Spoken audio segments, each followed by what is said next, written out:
Seja muito bem-vindo ou muito bem-vinda ao canal do TIP. Hoje eu tô aqui com a Érica Minchin, uma grande amiga. Estamos separadas por um oceano, né? Mas a quarentena fez a gente se falar aí depois de tantos anos. E eu não queria só guardar esse papo para mim, eu queria compartilhar esse papo com você. Então roda a vinheta para a gente começar.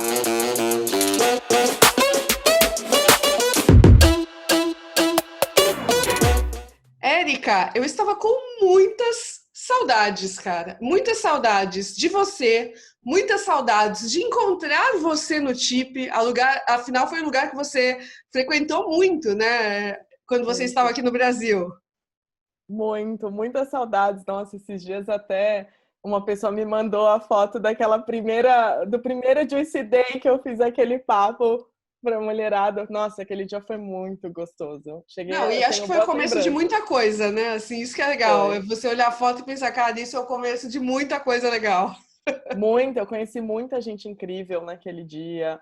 Foi uma coisa bacana para mim, profissionalmente, pessoalmente. E é muito engraçado, porque você não sabe disso, mas o Tips também está na minha história pessoal. Essas coisas me arrepiam muito, gente. Muito, muito, muito, muito, muito. Mas conta por que agora? Agora eu quero saber. Menino Gustavo, meu marido barra sócio, a gente se conheceu um pouco tempo antes, algumas semanas antes de eu fazer uma viagem de um mês. E quando eu voltei para o Brasil, nosso reencontro foi num evento que teve do TIP, um workshop que teve lá. Tô E passada. aí ele foi no workshop e a gente se reencontrou no workshop. A gente falou Estou esse tempo todo. passada. Estou Mas a gente se passada. encontrou lá, foi tipo, depois desse mês. Segundo date foi um workshop no TIP. Mano, eu estou passada com essa história. Gente, revelações. Esse V daqui está cheio de revelações. Eu tô passada com essa história de amor que se consolidou no TIP, gente. Ai, meu Deus do Nossa céu. primeira foto juntos foi tirada.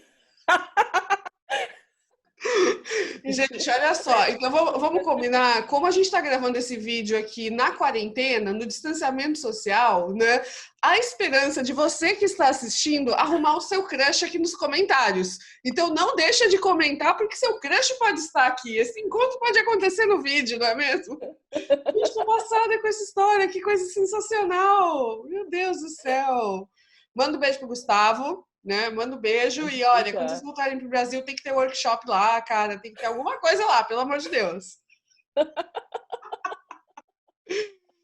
Mas e aí, conta aí, você não tá no Brasil, onde estás nesse momento?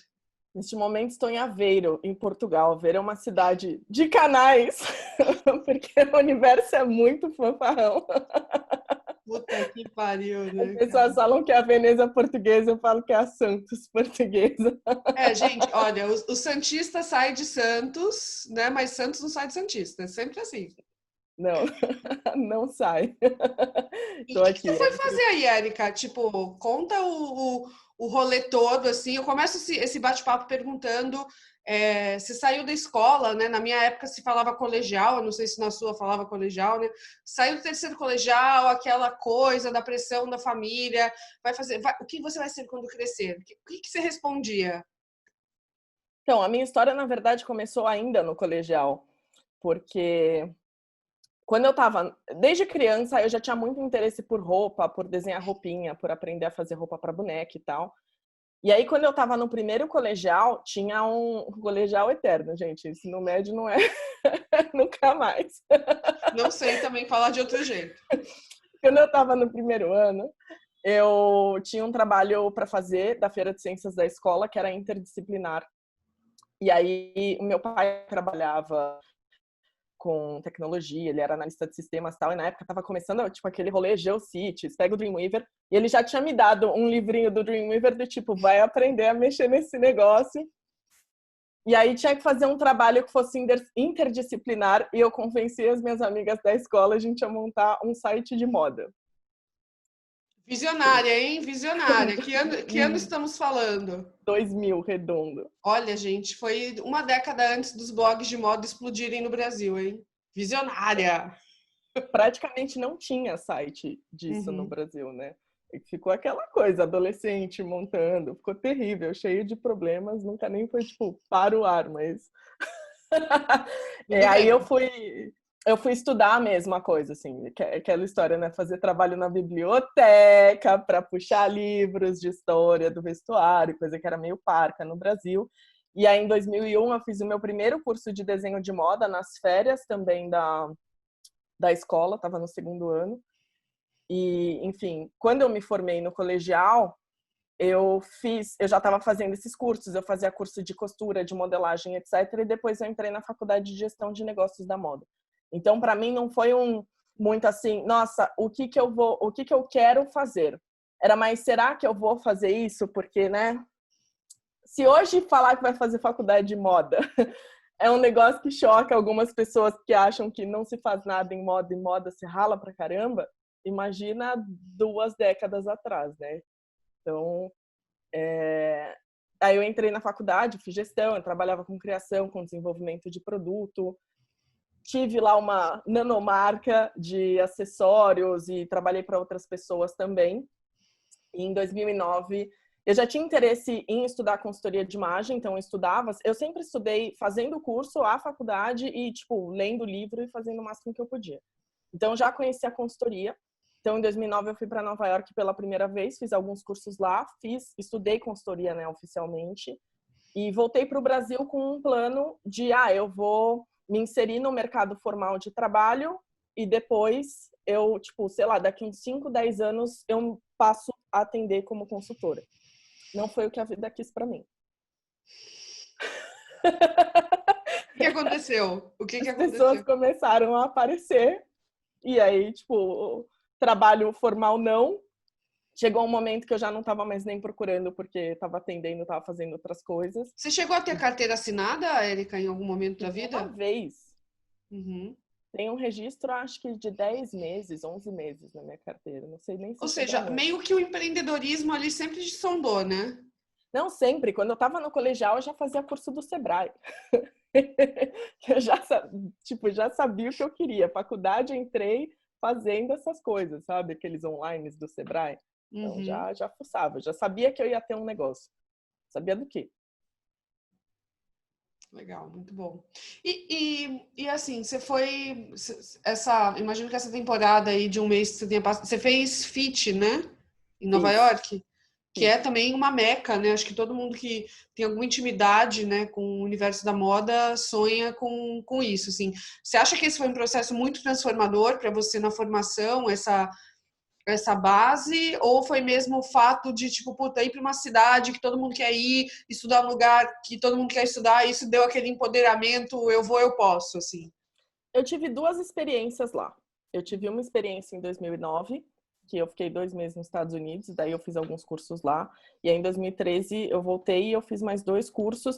E num dos cursos eu pedi para minha professora me incluir num estágio de assistente de produção, para eu entender como que funcionava. Porque eu já trabalhava também fazendo produção de desfile, de catálogo e etc.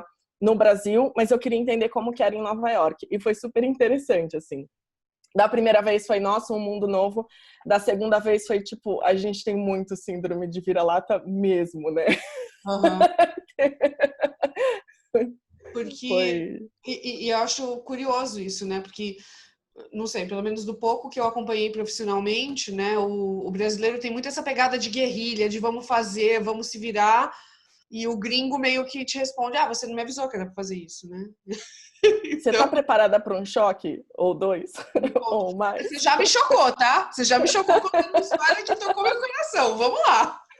Segunda vez que eu fui, os cursos que eu fiz calharam de ser com a mesma professora. E aí tinha lá aquela coisa, a sala inteira se apresenta, me apresentei no primeiro, beleza. No segundo curso, quando eu fui me apresentar, a professora me reconheceu. E aí eu fui me apresentar, ela falou, vocês escutem o que a Érica vai falar, porque ela vive disso no país dela. Eu não recomendo que ninguém aqui viva disso. Porra, eu tô na FIT gastando uma grana, vim de outro país e você vai me falar isso? Quê? Mas a troco do quê? Porque nos Estados Unidos tem muito a cultura do internship. Então você fica trabalhando de graça a vida inteira, não é todo mundo que pode fazer isso. Até que numa iluminação divina alguém resolva te dar algum dinheiro. Então, assim, o mercado é meio mal estruturado nesse aspecto. Sim. Segundo choque. Tô eu lá de estágio e basicamente a stylist do estágio passou o negócio lá discutindo no celular com o namorado. Entendi. E a gente montando as coisas. Sabe a cultura do sobrinho que a gente fala no Brasil? Aham, Para mim foi muito um choque, assim. Já tinha sido em 2009, de certa forma, porque eu tive um professor. Eu estudei várias coisas e um dos cursos que eu fiz em 2009, dois, na verdade, eram voltados para tecnologia têxtil. O cara era muito bom. Mas, cara, minha professora da faculdade era, tipo, outro nível perto do cara. E para mim foi, nossa, né? Vim até aqui para ver o quão foda a mulher era. Então, a gente Esse valoriza olhar muito de isso. distanciamento é muito, muito curioso, né? Assim, eu tenho um sonho, e esse sonho ainda permanece em mim, né? Não sei quando eu vou realizar, mas eu queria fazer alguns cursos na NYU, né? E eu vi muito curso legal, assim. Tinha curso online, tinha curso presencial, eu não consegui ainda tirar nada disso do papel, mas eu gostaria de viver a experiência do campus, que talvez tenha a ver com essa tua experiência. E aí, quando a gente organizou a Juice XP lá em Nova York, né, a Amanda, né, que era uma das pessoas que estava organizando o projeto com a gente, assistiu uma aula que a gente deu de branding, depois ela meio que me cutucou assim, ela falou, você não tem o maior sonho de vir estudar na NYU e tal? Então, eu fiz o curso de branding e o conteúdo de vocês não deixa nada a desejar, porque eles dão lá. Aí eu fiquei pensando, caraca, meu, a gente tem muito essa síndrome mesmo, né? Assim, de tipo, sei lá, idealizar, né? Romantizar o rolê, né? E eu fiquei com isso na cabeça. Ainda não desisti de fazer o curso, tá? Acho que até fiquei mais curiosa, mas ela me deu esse feedback, assim, eu fiquei bem, bem feliz. Eu acho que é meio isso, esse distanciamento, né? Que a gente às vezes não Exato, assim, consegue. eu acho que foi uma experiência muito válida para mim. Eu sou muito grata por essa experiência. Foi uma oportunidade bacana, contribuiu bastante para minha carreira e para o meu trabalho. Mas, ao mesmo tempo, foi um negócio assim, todo mundo fala como se fosse a coisa de outro mundo, a melhor coisa tá em Nova York, um dos lugares que inventou a minha profissão ainda, tipo, Sim. né, meio que surge lá. E aí você fala, nossa, é muito melhor, nunca vamos chegar nesse alcance. E aí você olha e fala, puta, brasileiro, ó, passou já. Uhum. Então, Eu não sei se você tem muito mais lugar de fala do que eu nesse aspecto, né? Mas eu ouvi dizer aqui, eu não lembro exatamente qual era o contexto, mas que o europeu adora contratar brasileiro, né? Porque o brasileiro é hard worker, assim, né? Porque ele tem esse modelo mental de guerrilha, de sobrevivência, né? Cara, não é muito o modelo, né, do europeu de trabalho. Não sei se você nota isso ou se você quer falar sobre isso, assim. eu já escutei isso sobre os portugueses em relação ao resto da Europa e também sobre os brasileiros em vários lugares da Europa, mas eu não posso te dizer isso porque eu não estou inserida formalmente no mercado de trabalho, tipo, até porque a maioria, embora eu tenha clientes portuguesas, sim, são minhas clientes, não é uma empresa que eu trabalho para a empresa, e a maioria dos meus clientes ainda são brasileiros espalhados pelo mundo. Então, Que legal, que legal. mas eu Legal. já escutei falar disso. Eu não sei se você tinha essa experiência quando você estava aqui em São Paulo, mas em São Paulo você já tinha essa coisa tão plural de atender clientes ao redor do mundo inteiro, ou isso meio que veio quando você mudou de país? Não, já tinha. Isso é muito curioso, porque parecia que a vida estava dando algum recado, assim. Eu Aham. passei um ano antes de mudar até sem nenhum esforço para isso, pessoas aparecendo, sei lá, clientes de Nova York, cliente que morava sei lá, na Alemanha, na Holanda, no Reino Unido. E as pessoas começaram a procurar e tipo, falei, nossa, o pessoal fazendo online, tipo, uma cliente que fez consultoria online comigo, ela morava em Nova York há décadas. Aham. Tipo, ela gostou do meu trabalho e veio me contratar, Ela sabe? Então, era brasileira ou não? brasileira. Brasileira morando. Geralmente é esse o teu perfil, assim, o brasileiro. É. Que legal. E aí, beleza, você saiu da faculdade, teve o rolê do FIT 2 vezes. E aí, o que que aconteceu depois disso? Porque eu sempre vi você uma pessoa muito curiosa, muito querendo aprender, workshop no TIP, né? Fazendo 1000 cursos a vida inteira, né? Com uma paixão gigante por cultura geral, né? Assim, como é que isso te ajudou a formar, assim? E o que que aconteceu depois desse rolê lá em Nova York? Então, voltei para o Brasil. Aí eu pensei, tá, agora eu vou trabalhar na minha área. e depois eu começo a atender como consultora. Só que, assim, uma coisa que na minha área é muito complicada, que algumas empresas pedem, sei lá, você tem que ter até doutorado e, tipo, vão te pagar R$ 800. Uhum. Inviável, assim. Então, mesmo que a gente esteja falando de 11 anos atrás, 10 anos atrás. Então, eu fiquei nessas entre procurar trabalho, fazer freela, fazer as coisas por minha conta, e daí também comecei a atender, porque as pessoas que sabiam que eu tinha feito a formação começaram a me procurar. E aí as coisas foram se organizando, trabalhei, fiz aquelas coisas de desfile do programa de TV aí em Santos, do shopping e do Praia Mar, e me perdi aqui do que eu ia falar. Era um lance de Fashion Day, né? Eu lembro que Sim, você os estava. primeiros Fashion Day do Praia Mar que eu Uhum, fiz. Eu vou voltar aqui porque eu me perdi aqui na fala. tranquilo. Não, então, e aí eu voltei para o Brasil com essa ideia de... Eu voltei para o Brasil com essa ideia de me inserir no mercado de trabalho. Eu queria trabalhar como estilista, com criação, com desenvolvimento de produto. E daí a minha ideia era, vou fazer isso aqui e depois eu venho para a consultoria. E aí foi muito difícil nos primeiros meses, porque eu conseguia freelar, mas não aparecia um trampo que ou valia a pena, enfim, rejeitei proposta, aí também não apareciam as coisas que faziam sentido. E aí eu segui fazendo isso. Até que começou a dar certo, começaram a pintar palestras e, enfim, coisas para fazer com mais frequência, mais trabalhos frequentes. Eu fui me entendendo como empresa, fui me organizando dessa forma. Em algum momento, você falou essa questão das mudanças, da minha fome por conhecimento do repertório e tudo.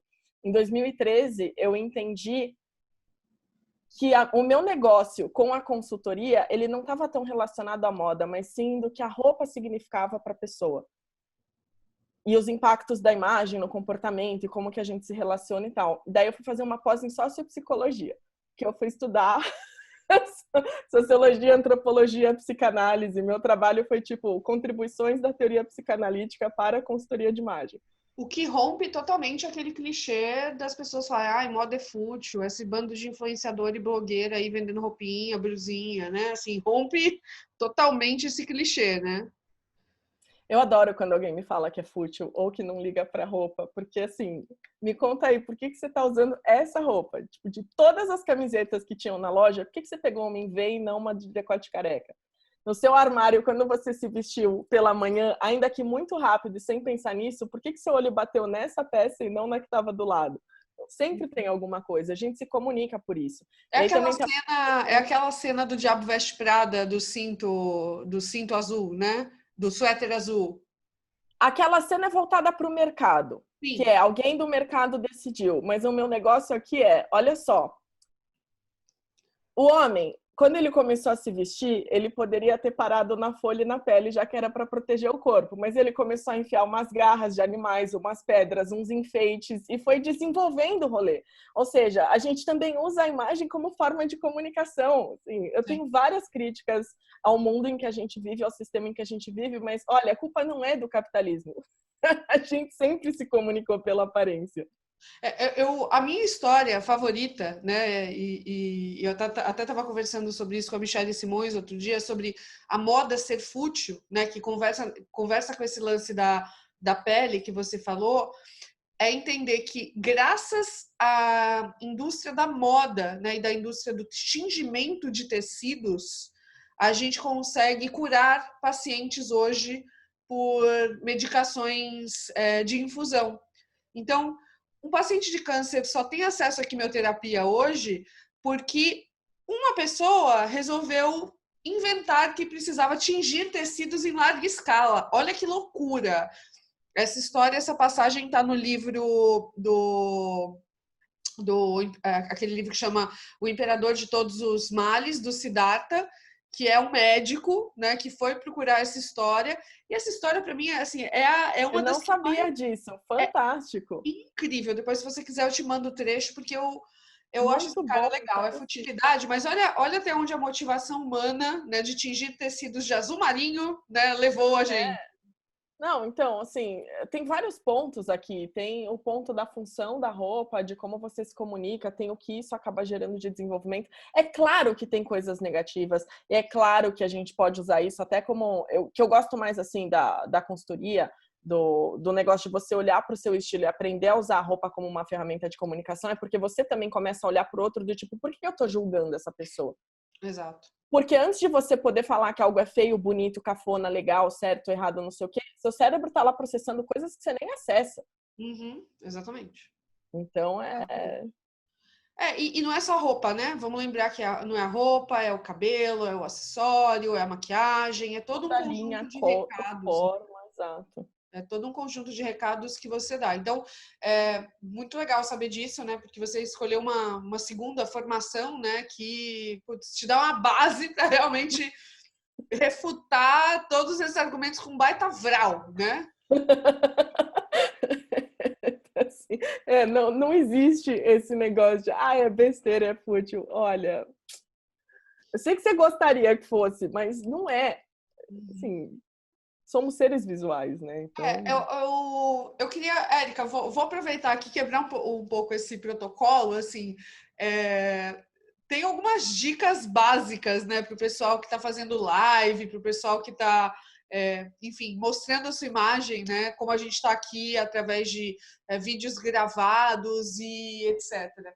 Uma das coisas que eu ouvi de uma amiga minha, que é consultora de imagem também, ela fala assim, quando você chega numa reunião difícil, né? Quando você sabe que a reunião vai ser difícil, a conversa vai ser difícil, cara, não vai de vermelho, usa um tom claro, né? Usa um azul clarinho. Veja que os políticos seguem essa lógica, né?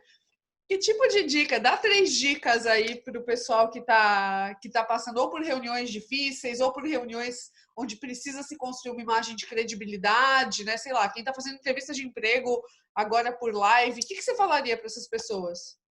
cara, assim, é muito amplo o tema para eu dar uma dica que vai ser certeira para todo mundo. Sim. Mas tem algumas coisas que dá para a gente pensar. Primeiro, essa região aqui é a região que vai aparecer. Começa a se vestir por ela.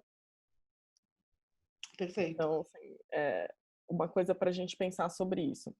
Outra coisa que dá para fazer, e aí essa é a beleza da coisa, anota aí umas 3 palavras-chave que você quer que quando as pessoas te vejam, isso vale não só para live, mas quando os outros te virem, o que eles querem associar, o que você quer que os outros associem. Então, por exemplo, se você me falar força, criatividade, alegria, legal, anota essas palavras. Vai lá, monta o look que você estava com vontade de montar. Olha no espelho. São as 3 palavras que vêm para você? Porque quando a gente fala que a roupa é uma ferramenta de comunicação, é claro que existe conteúdo que isso já está organizado para que você consiga entender mais do que cada cor expressa, que nem ela falou do vermelho, porque o vermelho tem essa coisa da energia. Mas é tudo muito amplo, porque se eu mudar o meu decote, eu já mudei um pouco a mensagem daquela cor. Se eu tirar esse brinco, se eu trocar o meu batom. Então, uma coisa interfere na outra. É que nem quando numa frase você muda uma vírgula e muda o sentido daquilo que você está dizendo. Mas, por que a gente processa? Por que essas coisas são importantes? Porque é intuitivo o processo. Então, se você já olhou para sua roupa e você queria força e pensou em delicadeza, ainda que dê para ter numa mesma imagem força e delicadeza, mas se você nem pensou em força, você só foi para suavidade, meiguice, etc., você já sabe que não é exatamente aquele o caminho. Então, começar pela questão da palavra-chave pode ser uma boa. Então, pensar nessa parte aqui que vai aparecer no vídeo, pensar em como você quer ser percebido e se olhar no espelho e ver se você está pensando sobre isso. E aí tem uma dica também que vale para offline, porque você falou de entrevista, de reunião e tal. Geralmente, quando você vai fazer uma entrevista, você não sabe muito bem quem está do outro lado, né? Mas se você está fazendo uma entrevista ou algo que você consegue ter ideia de para quem você vai falar, então, por exemplo, vou fazer uma entrevista na MKT. Eu vou fuçar a hashtag da MKT Virtual no Insta. Porque eu quero ver como as pessoas que estão... Aliás, eu não vou nem fuçar a hashtag, eu vou fuçar a geolocalização. Porque eu quero ver como as pessoas dentro da MKT se vestem. E daí eu vou me vestir de acordo com aquilo. É igual a gente já teve aí ao longo desses quase 20 anos, algumas pessoas que chegaram para fazer entrevista de terno ou com baita paletó, com gravata, assim, é totalmente fora do dress code e não é uma questão de preconceito, né? Mas é uma questão de tá fora do nosso ecossistema e para mim o ponto mais chave é assim, a pessoa não teve o cuidado da pesquisa, né? E talvez não tenha desenvolvido uma certa percepção de entender, pô, será que eu vou parecer entrosado, né, com todo mundo? Cara, a gente fica na praia, né? A gente é uma empresa que fica na praia, a galera trabalha de chinelo, né? Assim, como conectar esses dois universos ou como você, né, se veste para que a pessoa entenda realmente, né, que você quer fazer parte daquele grupo e que você já tem uma propensão a, né? Olha, obrigada pelo como é que é? Pela isca, né? Pelo né, maravilhoso que você nos deu aqui, mas eu quero voltar para a tua história agora de transição de carreira. Conta, Érica, qual foi assim o momento que você falou, tá, entendi, estou sentindo que é este o caminho, né? Seja voltado para mudança de país, pelo teu core business hoje, que eu vejo que é consultoria de imagem. Quais foram esses momentos de virada? Então, esse já era um plano no longo prazo. E conforme eu fui tendo mais consistência e eu fui entendendo o que eu gostava de fazer, o que eu queria fazer mais e focar mais a minha energia naquilo, e o que eu não gostava ou achava que não tinha sentido, eu fui direcionando para aquilo. Então, assim, é sempre aquela coisa. Quando você já viveu, é muito mais fácil você olhar para trás e falar: nossa, cara, isso aqui estava olhando para mim e eu não pensei sobre isso. Porque muitas vezes eu só fui. Eu planejo muito algumas coisas, mas em outras eu vou, porque e aí, né? Tipo, então, a consultoria ela acabou vindo naturalmente para mim, porque, como eu falei, o meu projeto era, sei lá, 5, 10 anos. E aí o negócio se antecipou de um jeito que acabou rolando. A mudança de país, não. A mudança de país a gente já planejou por 2 anos, mas a gente já tinha a ideia de circular mais. E daí, na época, o euro custava R$ 3. E morar em Portugal era muito barato. E era uma base boa. Caraca, saudades. Que saudades, né? 3,20, 2,21. Cheguei a fazer uma viagem com 2,21, né? Então, pois é. E aí a gente planejou. De novo veio a vida e mudou tudo. Mas nessa época a gente já tinha. E aí algumas pessoas que a gente conhecia começaram a fazer a movimentação de mudar para cá, porque não estava no nosso radar. A gente até tinha vontade de visitar, mas a gente não tinha considerado morar. E aí, de repente, algumas pessoas começaram a fazer a movimentação, a gente conversou com elas, foi entendendo o porquê, foi pesquisar bastante sobre como que rolava, o que era, o que dava para fazer ou não. E aí a gente resolveu fazer essa movimentação de mudar para cá em 2018. E eu lembro que foi super planejado e também nos conteúdos, nas suas redes sociais, vocês meio que abriram esse jogo, né? Vocês deixaram isso super claro, mostrando a sua transição. Tem um negócio que me marcou muito do que você falou. Cara, meu armário na verdade, minha vida cabe em 2 malas, né? Coisa que para mim eu não consigo entender, porque eu acho que só a minha cômoda de acessório ocupa uma mala inteira, entendeu? Mas eu lembro que assim, isso para mim foi uma coisa muito marcante e eu não sei se fez parte da tua transição de carreira ou não, mas você meio que deixa esse conceito à mostra para as suas alunas também, né? Então, a história do armário caber na mala, eu me dei conta em 2016, na verdade. Eu ainda não planejava mudar de país, mas eu morava com uma pessoa em São Paulo, tinha uma roomie, e aí eu fui morar com o Gustavo. Nessa mudança, eu guardei minhas roupas na minha mala maior e eu ia montar umas malinhas e tal para levar de uma casa para outra. E aí eu olhei e falei, cabe tudo, não coube. Só que nessa época, sapato, bolsa, acessório, coisas um pouco maiores acabaram de fora. Beleza, mudei. Para mim foi muito orgânico, porque eu só fui deixando aquilo que fazia sentido no meu armário. Quando eu mudei de país, eu falei, bom, se o meu armário já cabia numa mala, agora ele vai caber até com os acessórios. Aí eu fiz todo esse planejamento do que eu ia precisar aqui, do qual que era o estilo de vida que a gente estava considerando viver e por isso que a gente fez a mudança, como que ia ser a minha rotina, etc. E aí eu fui pensando no meu guarda-roupa dessa forma. E com relação a ter as outras coisas, o Gustavo sempre brinca que a minha frase favorita é: não tem nada aí para doar, vender, jogar fora. Eu não me considero minimalista, mas Eu detesto tralha, porque eu detesto perder tempo. Como a gente já falou aqui, eu tenho muitos interesses. Daí o tempo que eu perco arrumando um negócio é o tempo que eu podia estar aprendendo sobre outro. Então, assim... Não, faz muito sentido. E não é uma questão de não só consumir, né? Mas assim, é não acumular, né? Pelo que eu entendi, você faz o ciclo rodar talvez uma velocidade mais rápida, muito mais rápida que a média, né? Então, eu sempre falo que se você desapega fácil dessas peças, isso também pode ser um sinal de que você não está comprando direito. Uhum. Então, eu uso as minhas roupas, tanto que raramente a gente doa roupa para uma instituição aqui, porque se a roupa está no meu armário é porque ela vai ser usada. Uhum. Então, assim, não vai ser um negócio, vai sair e tá ótima, tá nova. É muito difícil, a menos que eu sofra uma mudança corporal muito grande. Então, mas eu brinco que se fosse uma entrevista de emprego, cada peça no meu armário tem que ser um bom candidato. Isso é um conceito muito forte, né? Assim, e o conceito, acho que foi você que fala isso, né? Que assim, não é a roupa do dia legal ou do dia, não é a roupa do dia especial, né? Todo dia tem que ser um dia especial, você tem que estar usando uma coisa que você ame, né? Não é nem que todo dia tem que ser um dia especial, mas muitos dos dias especiais acontecem quando a gente só percebe depois. De novo, a história de que quando já passou, você olha e vê, nossa, isso aqui aconteceu.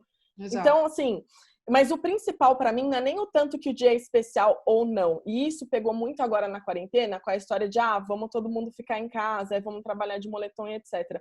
Porque você vai se vestir melhor para outra pessoa, sendo que a pessoa que te atura 100% do tempo precisa te ver num estado que você não deixaria outra pessoa te ver. Então, não é pelo outro, é por você. É de se dar valor e se dar mais valor do que o que você está dando para outras pessoas. Eu não trabalhei de moletom aqui, uma experiência própria, tá? Não trabalhei de moletom, de pijama nenhum dia. Nem um dia. Todos os dias eu fiquei em casa como se eu estivesse indo para o escritório. Assim, com a mesma roupa. Teve dia que eu usei até sapato, né? Não foi um sapato, assim, sapato tipo Melissa, que dá para se lavar rápido e tal. Assim, fiquei de sapato. Assim. Flávia Saad, minha sócia, que você conhece, falou assim: Lude, você é a única pessoa que está comprando roupa na quarentena, nesse país inteiro. Eu falei. Olha, você não é a única, porque muita gente se acabou nas compras. Mas é isso, assim, também tem uma ideia do se arrumar que é importante a gente frisar aqui, que não tem que se abrir mão do seu conforto. E 2, embora o pijama não seja mais adequado, porque você vai acionar a chavinha Netflix fim de semana na sua cabeça, assim, toda informação que você passa para o outro volta para você. Então, por isso também é importante você se vestir para si, não só para outra pessoa. E a segunda coisa o problema não é um moletom ou um pijama em si, ou você tem que ficar super montada ou menos montada. A questão é uma roupa que se outra pessoa te visse? Ou então, porque muita gente tem lá a roupa de ficar em casa, que é o moletom da década de 90, a camiseta do vereador de 1982, que você não sabe mais nem o nome do vereador, e tipo, tá lá, tá usando, sabe? Então é importante a gente pensar nisso. Não, eu percebo que você gosta tanto do que você faz, né? Que eu tô aqui querendo falar da tua transição e você já tá dando dica doidado aí, minha filha. Volta lá pro momento, beleza, né? Do lance da mala, né? Que eu puxei esse tema, eu puxei esse assunto.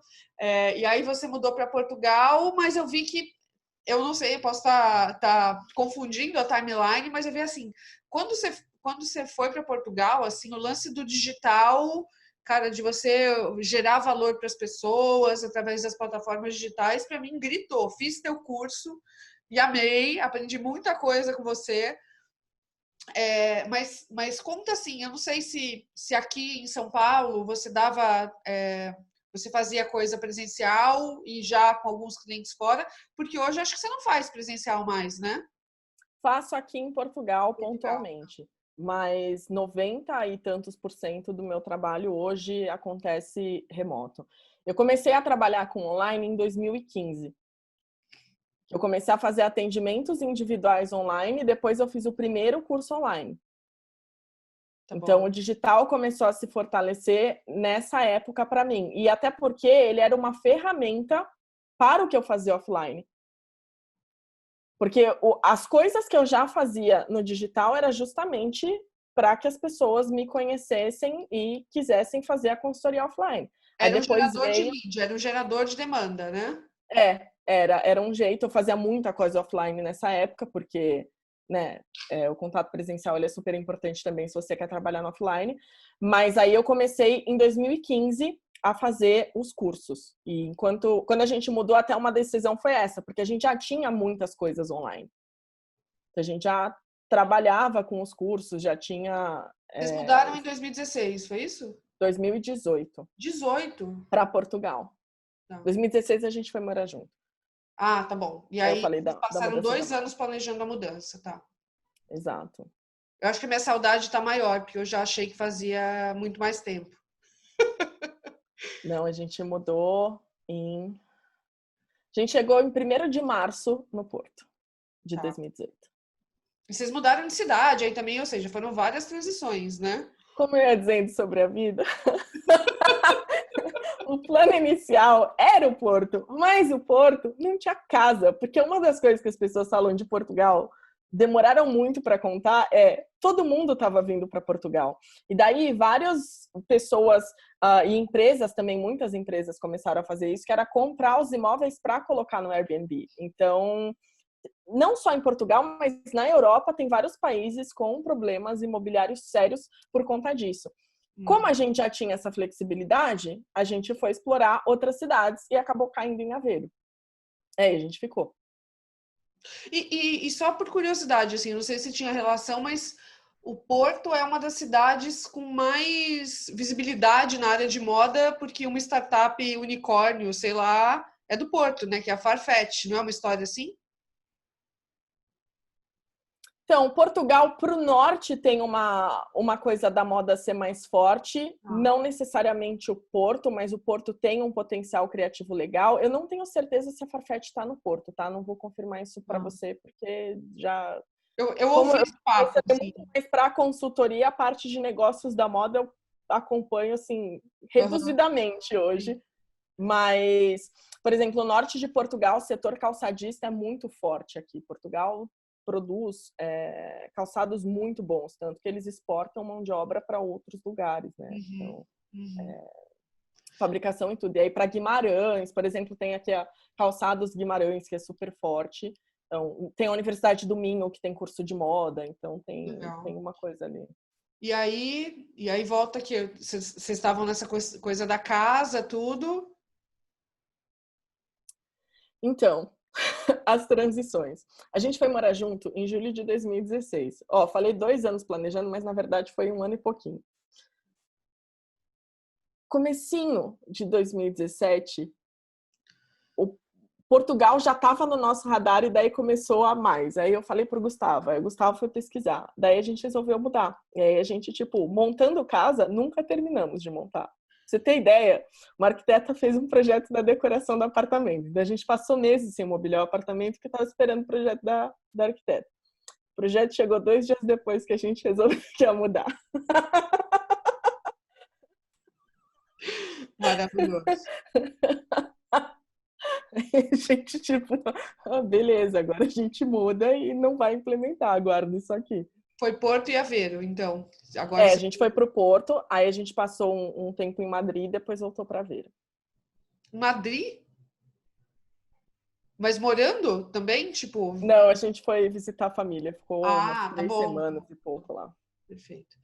E aí, esse rolê do digital, então, gritou, foi a construção e zaz. E agora é o teu principal, é a tua principal ocupação, assim, a educação online. Como é que... E, assim, um outro ponto baseado nisso, né? Conta um pouquinho do início dessa jornada. No digital? Digital. Olha, eu já tinha ideia para 2013, quando eu fui para Nova York de novo. Eu até comprei câmera lá e tudo, porque eu tinha feito um curso online e eu achei uma bosta. Eu falei, poxa, eu acho que eu poderia fazer um negócio aqui. E aí eu já voltei com esse projeto. Calhou de, na época, eu conheci o Gustavo. E ele também tem essa coisa do empreendedorismo, ele estudava essas coisas. Ele é de digital. Gustavo, ele é RP. Ele o quê? Ele é RP, ele é Relações Públicas. Ah, ele é RP, que legal. Legal. Mas já teve negócio. Não sei se você conhece o Ajude um Repórter. Não. Que era a SAAD sabe o que é, que era uma plataforma que linkava a fonte Sim, sim, com sim, sim. jornalista. Sim, sim, sim, Então, sim. ele criou isso no Brasil uma época, e aí quando eu conheci o Gustavo, ele até estava no processo de venda do Ajude. Que E legal. então ele, assim, ele é super que nem eu, quer estudar tudo, quer aprender várias dessas coisas. E aí a gente começou a conversar no que eu queria fazer, ele começou a dar uns toques e me ajudar também com a questão do negócio. Hoje ele é meu sócio, mas no começo ele me ajudou a organizar isso. E aí a gente foi fazendo essa transição. Por exemplo, conceito de lista de e-mail, o Gustavo implementou na minha vida. Falou, olha, vamos fazer esse negócio aqui. Que o melhor caminho é esse, e a gente foi se organizando dessa forma. Assim. Foi uma soma desses conhecimentos aí, desses saberes, né? E daí eu fui estudar também para entender, tá, como que funciona esse negócio do digital, como que a gente vai fazer, como que a gente organiza. E mesmo as questões voltadas para negócio, para marketing, para posicionamento, porque a minha faculdade era de gestão, mas eu até estava falando isso essa semana em umas aulas que eu dou para consultoras. Eu falei, olha, eu fiz faculdade de gestão, mas era muito voltado para produto. Uhum. Tanto que eu cheguei a fazer um curso livre, uma extensão na GV, que era de gerência de produtos. Gerência de produtos? Aquele era gerência de produtos. E também era tudo produto. Então, para trazer aquilo para serviço, foi assim um negócio que eu demorei para entender como que ia funcionar, fui estudar bastante sobre isso e estruturar o negócio nesse aspecto. Assim, entre o digital começar, né, para valer, assim, vocês botando mídia, botando energia e etc., e o negócio deslanchar, assim, quanto tempo você entende entre, puta, um sonho e a realização de um sonho? Vamos falar do mito? Ótimo! É aí Sabe que eu por queria quê? Você chegar. estava falando do mito antes. Isso é maravilhoso. A gente matou o projeto porque no começo, quando as pessoas falavam de digital, curso online, não sei o que lá, todo mundo falava daqueles negócios, você vai ganhar 1 milhão É o em Eldorado, né? É o não sei o que lá, Eldorado. vai acontecer isso. E daí a gente lançava curso e o curso dava bom, só que não dava uns 200 bilhões que as pessoas falavam que ia dar e a gente achava que o curso tinha dado errado. Uhum. Hoje a gente olha para aqueles números e fala, mano, o negócio tinha dado certo, a gente matou coisa que não tinha que morrer, era só alimentar melhor aquilo, né? Tipo, fazer com que aquilo crescesse, né? Pivotar um pouquinho, não era pivotar tudo, né? Era pivotar um pouquinho só. Tipo, um passo de cada vez, mas daí você vê, isso é muito engraçado, porque qual que é a ideia, né? Isso é uma coisa do mercado de trabalho. Você tem uma profissão, você faz uma formação e daí você simplesmente vai arrumar um emprego. Não vai, você vai demorar, porque você vai fazer um monte de entrevista. Aí tem lugar que você não vai querer, tem lugar que não vai te querer, não sei o quê. Com negócio é a mesma coisa. As pessoas acham que elas vão abrir um negócio e elas não vão nem falar para ninguém. Elas fizeram uma formação e aí elas acham que todo mundo tem que saber que elas fizeram aquele negócio. Sim. E vai todo mundo bater na porta delas. Não é assim que funciona. E cada vez menos, né? Cada vez menos. E principalmente nessa questão do digital, também tinha isso, né? De muito se falar, não, você vai fazer não sei quantos R$1.000 em poucos dias. E pra gente já tinha dado um resultado que era muito bom pro esforço que a gente tinha colocado, só que a gente achava que não estava bom. Porque a gente se comparava com outras pessoas que não falavam também o quanto elas investiam para ter aquele retorno. Exatamente. Então, assim, hoje eu acho que já no primeiro deu um bom resultado. E aí vocês ficaram com esse senso crítico baseado nos mitos de mercado e achavam que não. Nossa, a gente demorou anos. Para ser bem sincera, a gente só começou a entender que nossos números estavam muito melhores de uns 2 anos para cá e nos últimos meses mais ainda. Do tipo, não fazia sentido a pressão que a gente colocava em algumas coisas. Perfeito. E assim, né? Eu não sei se dá para atribuir a uma pessoa só ou não, né? Mas a gente chama aqui de efeito Érico Rocha, né? Assim, essa coisa, e eu não acho que é só ele, né? Acho que tem vários outros, né? Assim, essa coisa do, sei lá, 6 em 7, né? Essa coisa do 7 em, sei lá, né? Eu até me perco. Falo, cara, tipo, será que é isso mesmo? Acho que é legal você ter essa ambição, esses alvos e etc., Mas, assim, essas são as exceções de mercado, né? Essas não são as regras de mercado, né? A regra é todo mundo ali. Óbvio, o resultado tem que ser positivo no final, a última linha tem que ser azul, né? Mas não necessariamente vai ser uma linha azul com 7 dígitos, com 6 dígitos, né? Tá tudo bem, galera, né? Tá tudo Não, fora que bem. assim, né? Esse povo do 6 em 7, dos 7 dígitos, do não sei o quê, agora eles começaram a divulgar os números. Aí você vai ver que para a pessoa fazer 100 mil reais, ela investiu 80. Tipo, porra! Uhum. Exato. É a última linha, né? É a Eu última não, eu não sou, assim, eu já fui muito, muito crítica do Érico. Hoje eu entendo, inclusive, porque ele mudou muito o discurso dele, ele começou a ser muito mais coerente nesse aspecto de falar, ele inclusive fala do montinho, montão e tal. Eu não sou a pessoa que fala, nossa, tá tudo errado e é o problema do mercado, porque também tem um outro lado do mercado que a gente tem que considerar, que muito se fala para grandes empresas. Pouco se fala para a pessoa que tá lá e, tipo, é ela e ela, ou talvez ela e alguém ajudando, ou no máximo ela contrata uma assistente, alguma coisa. E E que aí fez vem esse tudo. movimento do tipo, olha, você vai conseguir ter um negócio e você vai conseguir se sustentar com isso de um jeito um pouco mais rápido, sem aquela baita estrutura. Sim. A questão é o filtro da informação, né? Que falta um pouco. Não, assim, eu acho que tem um lado bom, né, dele, que é o awareness, né? Como ele investe muito em mídia, assim, ele pelo menos mostra para algumas pessoas, né, que estão em transição, né, de carreira ou estão no momento meio desesperador, fala assim, ó, é possível isso aqui. O problema é quando entra naquele modelo de tipo tirar tudo que a pessoa não tem, né? Isso eu acho bizarro. Isso, putz, isso para mim é uma coisa que me Isso eu incomoda, sou mas tem um lado totalmente bom do crítica. awareness, né? Enfim, que a gente tem é, que reconhecer. Então, hoje você tem, pelo que eu entendi, o teu faturamento, você falou, eu não lembro se a gente estava gravando já ou não, mas 90% é digital, e aí você tem alguns atendimentos locais ainda físicos, mas você conseguiu Pontuais. transicionar e migrar o seu negócio. E aí eu queria te fazer uma pergunta. Você acha que hoje você é mais consultora de imagem ou você acha que você transicionou para virar uma empreendedora na produção de conteúdo e educação online? Não, consultora. Eu tô meio a meio, na verdade. Eu gosto muito de fazer as duas coisas. A consultoria, ela nunca vai sair daqui. Tipo, dou mentoria para outros profissionais se organizarem. Tenho uma comunidade de estudos em que eu falo também de questões de negócio, de precificação, de divulgação, de encontrar quem é seu cliente ideal, sua persona e tudo mais. Mas eu continuo atendendo e eu continuo ajudando as pessoas que não têm absolutamente nada a ver com a profissão a encontrarem o próprio estilo, porque isso é uma coisa, assim, que meus olhos brilham, Te sabe? preenche, né? Assim, para mim é uma coisa muito importante, assim. Então, não fiz essa transição completa. Eu mudei de, ok, eu atendo só presencial para online, mas mesmo isso foi orgânico, porque online foi uma coisa que eu comecei a fazer porque tive procura.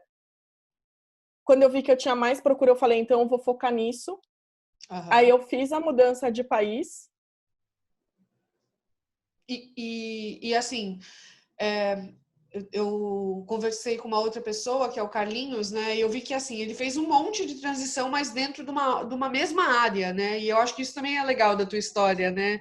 Porque as pessoas às vezes acham que não, eu vou fazer outra coisa, eu sei lá, sou publicitário e vou fazer, sei lá, vou virar professor de yoga, né? Que tem muito desses casos, né? Mas às vezes o cara consegue fazer um monte de transição legal, interessante, que preenche ele dentro da própria carreira. Eu acho que você é um excelente exemplo aí desse movimento, né? Porque eu não sei se você quer falar disso, mas acho que a indústria da moda também no Brasil, né? A indústria, a parte criativa, as confecções, também obrigaram muitos profissionais que se formaram em moda com expectativa a fazer esse tipo de transição, né? Eu não sei se é uma visão correta ou não, mas eu lembro que a gente tinha uma cena, né? Eu era adolescente, você tinha marcas muito autorais, uma indústria muito desenvolvida e proprietária, que hoje não existem mais essas. Vamos lá, existem algumas, né? Mas a confecção ser, né? Brasileira, autoral e etc., né? E essas marcas terem uma força. Hoje isso está muito mais capilarizado, que são as pequenas marcas de produção autoral, né? Então, ou os grandes estilistas fizeram a transição para cá, ou foram trabalhar com educação, trabalhar com fomento de mercado e etc. Então, o próprio mercado da moda também acelerou algumas transições, né? Sim, tem essa questão, assim, a gente fala muito. Ó, só de ver impacto ambiental e as condições trabalhistas de quem está no chão de fábrica, você já tem uma ideia de que não é um mercado muito bacana. Uhum. Então, de fato, existe essa questão do que o mercado faz com que os profissionais façam. Mas também tem uma outra coisa que eu acho que acontece, que é muita gente vai parar na área de moda achando que, eu gosto de roupa, eu gosto de desenhar. E, cara, moda, você vai estudar muito. E, assim, são muitas áreas, são muitas possibilidades. Por exemplo, eu fui fazer gestão de negócios da moda, mas eu poderia ter feito alguma coisa com ênfase em modelagem ou com ênfase em criação. Então, você tem muitas possibilidades ali dentro, né? São muitas coisas. Eu não sei qual é o dado atual, mas a indústria têxtil ainda é uma das, apesar dos pesares, das que mais emprega no Brasil. Então, que assim, é aquela coisa, todo mundo quer ser o estilista, mas não vê todas as outras possibilidades. Todas as outras possibilidades, todas as outras camadas, todas as outras oportunidades até, né? Que super existem. E, Érica, caminhando para o final da nossa conversa, que eu amei, eu ficaria plugada aqui com você, fazendo quase um reality show, né? Abri aqui a minha cômoda de acessórios para pegar umas dicas, né? Para as lives e para os próximos vídeos. Mas caminhando para o final da nossa conversa, seja para um profissional de moda ou de outra área, assim, quais são as 3 dicas que você dá para quem está naquele momento de transição de carreira, seja compulsória, né? Putz, perdi meu emprego, a empresa que eu trabalhava deixei de existir, meu negócio quebrou, né? Ou para a pessoa que está ali e aproveitando aí esse 2020 muito louco para falar, cara, entendi, não quero mais isso, quero fazer outra coisa. Que dicas você dá para esses públicos? Cara, são duas coisas diferentes, né? Se você não tá fazendo isso obrigado pela situação, planeja. Eu odeio aquela história de queime seus barcos, queime suas pontes. Não queima nada. Apaga o foguinho. Faz um planejamento financeiro bacana, faz uma reservinha, se você puder fazer isso. Vai ser muito cansativo no começo você tentar juntar duas coisas até que você consiga fazer essa transição de forma mais suave. Mas se você tiver as condições de fazer isso, se você está numa área e quer mudar para outra e não, tipo, agora me vi desempregado por conta da pandemia e não sei o quê, faz a transição de forma suave. É muito difícil falar para quem passou por esse momento agora, né, de forma brusca. Então, eu acho muito delicado falar sobre isso, porque cada pessoa tem a sua realidade. Então, E a gente tem muito privilégio, né? Assim, eu acho que muita gente que exatamente, fala de transição de exatamente. carreira não considera o elemento privilégio aí na conversa, né? Exatamente, assim. Então, eu acho muito, muito delicado falar isso. O que eu sempre penso para mim quando as coisas não saem do jeito que eu planejo ou que eu imagino é é um clichêzão, né, do tipo, vai passar e passa, a gente não sabe o que vai acontecer depois, mas tem algumas coisas que passam. E teve uma coisa que quando estourou isso fez muita diferença para mim, porque quando eu vi que a quarentena não ia acabar, mudou, já começa que, sim, o meu plano do ano era voltado para quem viaja. Ou tá mudando de país. É E aí verdade. começou a acontecer isso, eu falei, que cara eu tenho de aparecer para falar de roupa neste momento? E aí eu abri o jogo com as pessoas que me acompanhavam e eu falei, tinha esse plano aqui, vou mudar, vou fazer esse outro curso, não sei o quê, vou seguir esse caminho. E então abrir o jogo com quem me acompanhava fez toda a diferença também. Mas uma coisa que eu repeti todos os dias e até hoje eu repito o que é o melhor que eu posso fazer com o que está aqui disponível para mim? Perfeito. Porque às vezes a gente foca no negócio lá longe que a gente não tem e tem uma pessoa que está do nosso lado que a gente pode entrar em contato, falar com ela e pedir ajuda e a gente não está lembrando porque a gente não consegue parar e respirar fundo. E tem dia que você não vai conseguir mesmo, porque, né, faz parte da vida. Mas se você conseguir respirar fundo e olhar e falar, meu, tem alguma coisinha aqui que eu consiga fazer para dar um passinho a mais? Então, acho que essa é uma coisa. Para quem está pensando em mudar de carreira também, uma coisa que fez muita diferença para mim ao longo dos anos, e isso é uma coisa que eu bato sempre na tecla. Eu lembro que teve um outro Veda do Chip que eu gravei, que eu Sim. falei sobre isso, que era, cara, olha para sua voz. Quem você é, não é o que supostamente uma pessoa da sua área tem que ser. O dia que eu parei de olhar para o que eu achava que uma consultora tinha que ser, ou parecer, ou o jeito que ela tinha que falar, o meu negócio começou a dar certo. Eu Isso é danço muito funk com importante, minha cara. cliente. Isso, Tipo, gente, isso, anota isso, porque isso é muito valioso. Muito valioso. Muito. assim, isso é uma coisa que eu falo. Com quem você quer falar? Quem faz diferença? Não tem essa de, eu vou ajudar todo mundo com o meu trabalho. Quem ajuda todo mundo não ajuda ninguém, porque ninguém entende o que você quer dizer, ninguém olha e fala, putz, ela sabe o que eu preciso. Então, assim, foca naquilo que faz sentido para você. E aí, uma terceira coisa que olha para o seu consumo de informação. Se você vai trabalhar no digital, que você tem que entrar no Face, no Insta, no Pinterest, onde quer que seja, primeiro, escolhe a rede que a pessoa tá primeiro e usa aquela rede mais. E não fica, por exemplo, o Insta é uma rede que para mim é muito importante. Eu fiz uma limpa nas pessoas que eu sigo. E tem gente que eu entro no perfil da pessoa para ver de vez em quando, porque eu gosto do perfil, mas que eu não consigo acompanhar o tempo inteiro.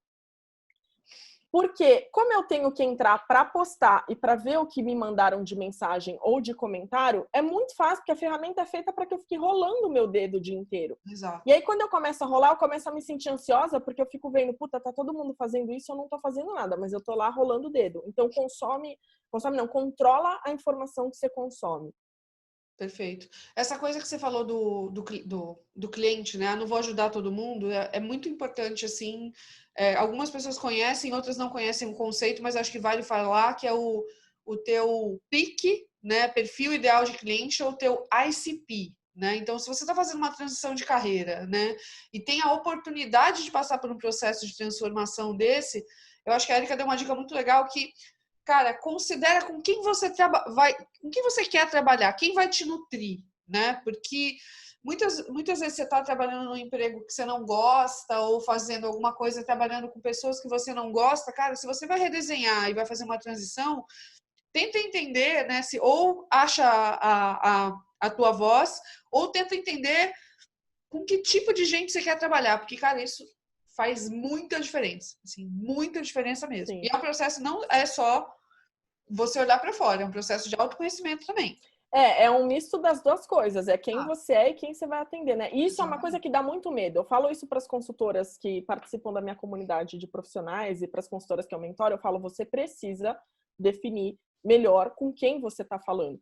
Mas é para todo mundo? Sim, é para todo mundo. Você quer ajudar todo mundo? Você consegue? Você tem interesse? Aquilo vai fazer sentido? Então, tem pessoas que eu posso ajudar com o meu trabalho? Posso, eu tenho capacidade técnica para fazer isso, mas eu não vou me envolver o tanto que vai fazer diferença. Então, é super importante saber, né?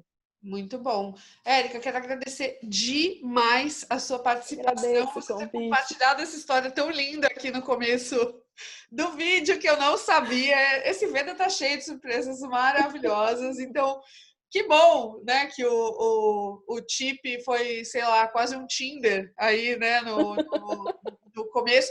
Ou pegando o jargão do digital, né, levou você e o Gustavo para o meio do funil, né? Então, Foi tipo... Na verdade, ele estava no meio e foi para a boca. foi para o fundo do funil e Foi para o converteu fundo, e foi deu para o muito fundo. certo, gente. Olha só que maravilhoso. Foi incrível esse papo, agradeço demais. Eu quero Obrigada. aproveitar e convidar, né, você que está assistindo, a seguir a Erika nas redes sociais. O Insta dela tá aqui embaixo da janelinha dela, mas o canal no YouTube dela é legal, muito cheio de dicas e vídeos até antigos que eu viro e mexe, revejo também. E queria pedir para você, se você não assina ainda, assinar o canal do Tip, deixar o seu joinha e ativar as notificações para os próximos vídeos do Veda ou os vídeos que vão chegar no futuro. Érica, muito obrigada de coração. Espero ver você sempre aqui. Muito obrigada pelo convite, Lud.